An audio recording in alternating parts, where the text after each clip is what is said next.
দর্শক সকলকে স্বাগত জানাচ্ছি। আমাদের সঙ্গে আজকে যুক্ত হয়েছেন একজন বিশেষ অতিথি। তিনি ঢাকায় মার্কিন দূতাবাসে দীর্ঘদিন যাবৎ যুক্তরাষ্ট্রের রাষ্ট্রদূত হিসেবে দায়িত্ব পালন করেছেন এবং তিনি সরব ছিলেন একজন বাংলাদেশের বন্ধু হিসেবে। আজকে তাকে আমরা পেয়ে খুবই ধন্য, আমরা নিজেরাও কৃতজ্ঞ। তার প্রতি welcome Dan to our show. Oh, Abu, thank you very much. And thank you for hosting this. I'm very much looking forward to it. Okay, let me start our program. You work here in Bangladesh, I think, 4 years, I think, and you have lots of experience. You have lots of memories in Bangladesh, and Bangladeshi people also love you as a trusted friend for them. So let me start our program to ask that could you share your overall experience as the U.S. ambassador to Dhaka? Oh, well, thank you, Abu. Yes. First of all, I have to apologize for my informal attire. I'm on vacation in California. I just drove across America to bring my granddaughter back to her family. So here I am, and I'm very pleased to be with you, Abu. I actually lived and worked for 6 years in Bangladesh. 3 years I was the chief of the political economic section at the American Embassy. And then, of course, the final 3 years I was the U.S. ambassador there.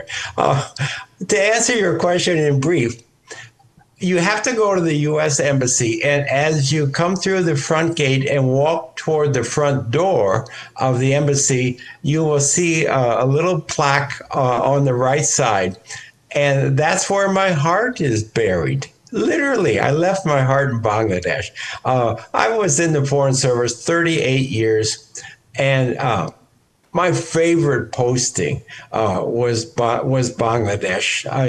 I loved it there so much because I was just a very lucky guy.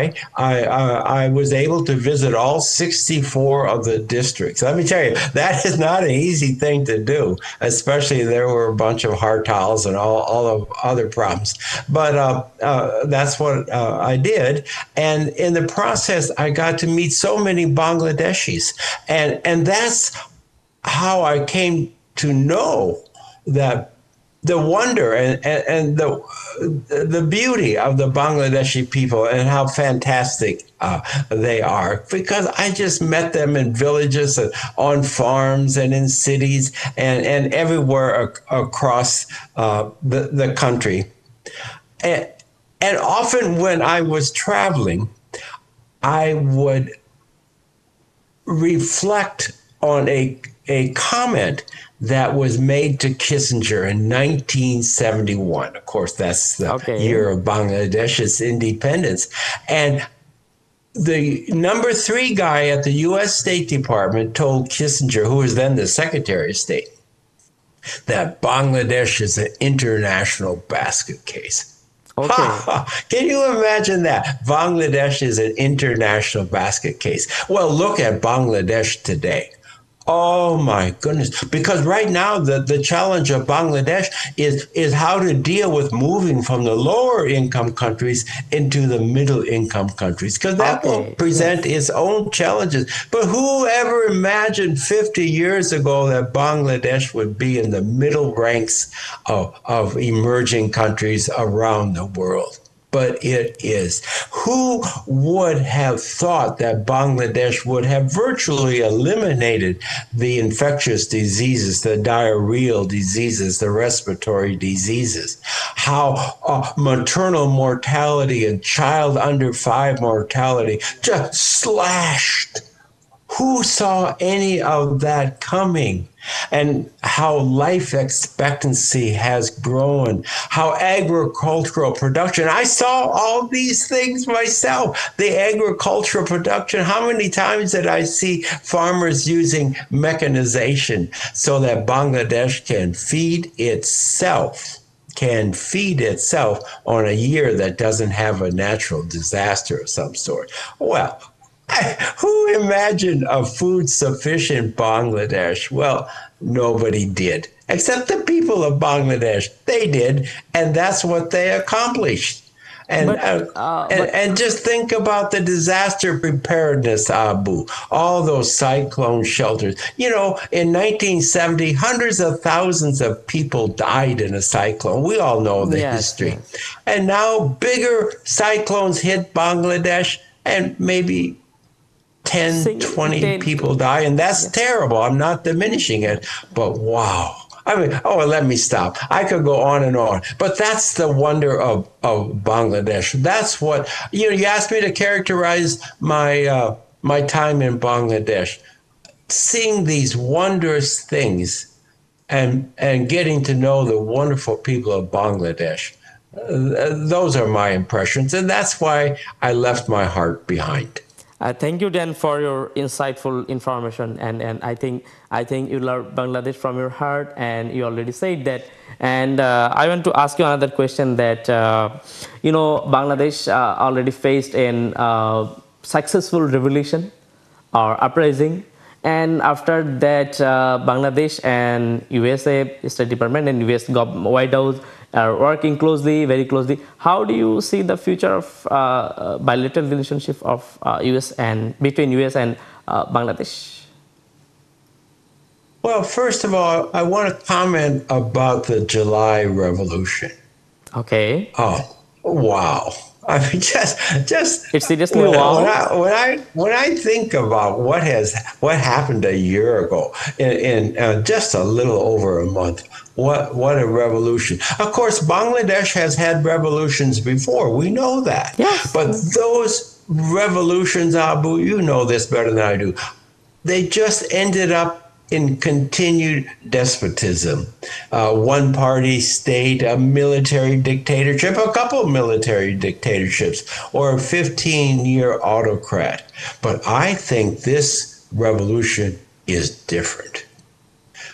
Because, for one thing, the revolutionaries, after they won, after that helicopter took off on August 5, we all watched it take off. What did the revolutionaries do? Did they fight over who's going to sit on the big chair? Did they start killing each other? No. No, they didn't. They said, wait, we're students, we're young, and we need someone with much more experience than we have to lead our country. And they chose Muhammad Yunus. Okay, is that the perfect choice? Yes, I'll answer my own question. It is the perfect choice because Yunus, who we all know Yunus, he's a man of integrity and a proven leader. He has no personal agenda. He's not trying to capture the big chair for himself permanently, but he's trying to lay a foundation for what I call, what others call, the new Bangladesh. So, I mean, this revolution is too much. And third question I want to raise to you that as you served in Bangladesh 6 years, so what do you see the most challenges issues for Bangladesh? Well, the challenges are many, and the progress in addressing those challenges is real, is tangible, and is happening. So I'm very encouraged by that. I think when I think about the challenges, and probably the greatest challenge is to ensure, as I alluded to this earlier, that this revolution is different from all those other revolutions. Definitely, and definitely. that this revolution leads to sustained democracy and freedom for the people of Bangladesh. This is what they deserve, and this is what they should get. So that's a huge challenge, and I've already spoken to the difficult situation that Bangladesh was experiencing a year ago, and the progress made since then. But the challenge is to establish a political process that's sustainable. And the political parties themselves are going to have to change. They need internal democracy. Leaders need should not be self-appointed. They need to be chosen by the members of the party. So democracy within the parties, democracy, sustainable democracy for the country. So that's one of the big challenges. People have high expectations. They don't want to go back to despotism. You look at the history, way too much. Another challenge. This is a huge challenge. So also, let me ask that: is there any way to have sustainable sustainable improvement from this kind of challenges? You already mentioned that democracy and this revolution was different. I'm very hopeful. Okay. I'm very hopeful, but it's going to be tough. The coming months leading up to an election, maybe next February or something like that. I don't know. These are tough times. Procedures need to be put in place for continued freedom of the press and free assembly. And like I mentioned, the political parties have to democratize themselves too. And the foundation needs to be laid for credible elections so people know their votes will matter. There need to be viable parties competing so that there's a real competition. Not one party just automatically wins everything, but a real competition between different ideas and different visions for the country's future. So this is tough, but yes, I think it's very doable, and I think Eunice is laying a good path forward. So, will you mention another few challenges for Bangladesh? Oh, I was just starting to mention, I think one of the biggest challenges for Bangladesh is global climate change. When I think about Bangladesh confronting the rising sea level of the Bay of Bengal, the increasing salinization of many of its rivers, and the extended flooding of land, and the reality that tens of millions of people within the next couple decades may be forced. Let me ask you that climate change is not a problem of only for Bangladesh. This is a problem for all over the world. And before that, we got few compensation from your side, and UK from another few countries. So if we can expect more fund, more support from your side, from US government and from US citizen to prevent climate change. Well, nobody knows the answer to that question because U.S. Foreign policy and interaction with emerging countries like Bangladesh has changed dramatically. Okay. And so I don't know the answer to your question, but I would answer a different question. Regardless of what America does do or doesn't do vis-a-vis global climate change and vis-a-vis the impact of global climate change on Bangladesh, Bangladesh has to engage on this problem because, as you said, it's the victim.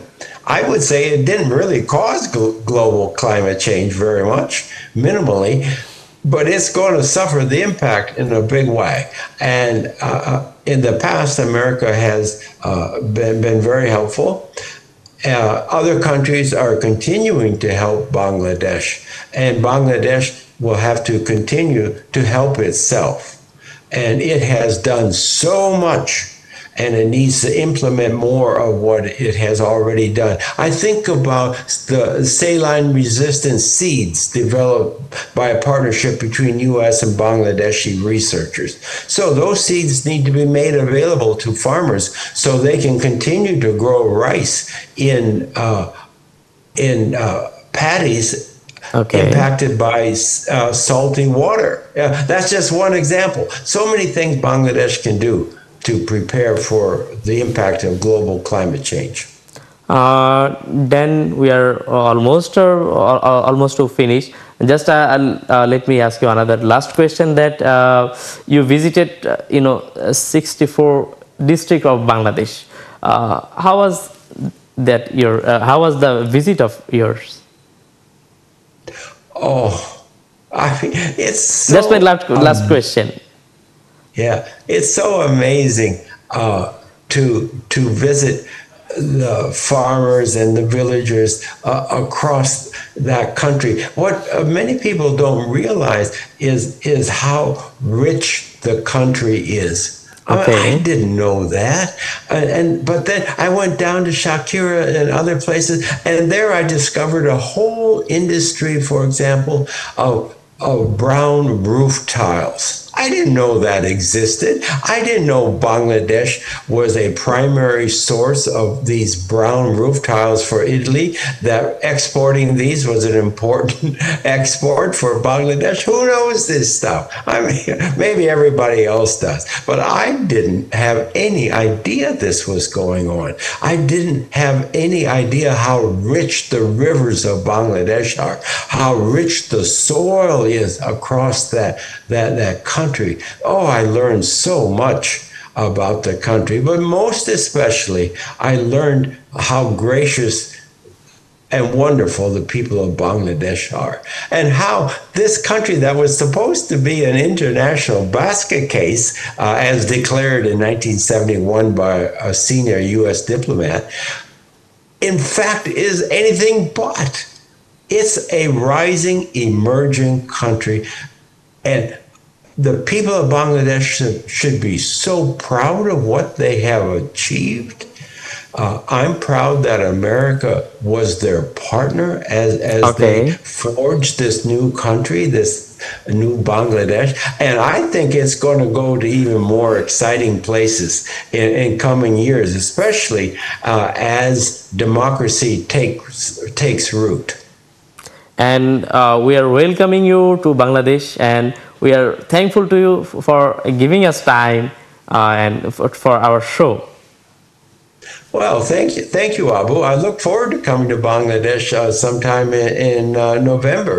It'll be my first trip back to Bangladesh. I'm very excited to go and see all the continuing changes in that country. Thank you, Dan, for giving us time. Thank you. Yeah, thank you, Abu. I appreciate it. Thank you. দর্শক, আমাদের সঙ্গে দীর্ঘক্ষণ যুক্ত ছিলেন ঢাকায় নিযুক্ত যুক্তরাষ্ট্রের সাবেক রাষ্ট্রদূত ড্যান মজিনা। তিনি বাংলাদেশের মধ্যে গণতন্ত্র নিয়ে যারা কাজ করেছেন, যেসব কূটনীতিকরা বাংলাদেশের জনগণের পাশে দাঁড়িয়েছিলেন, তিনি তাদের একজন। তিনি আমাদের সঙ্গে কথা বলেছেন, বাংলাদেশের সম্ভাবনা নিয়ে কথা বলেছেন, তিনি জুলাই গণঅভ্যুত্থান নিয়ে কথা বলেছেন, অধ্যাপক মোহাম্মদ ইউনূসের নেতৃত্ব নিয়ে কথা বলেছেন, এবং বাংলাদেশের সামনে কি কি চ্যালেঞ্জ রয়েছে সেগুলো নিয়েও তিনি কথা বলেছেন। আজকের শোতে আশা করি আপনারা অনেক ইনফরমেশন পেয়েছেন, এবং আশা করি আজকের শোটি আপনারা উপভোগ করেছেন। সকলকে ধন্যবাদ।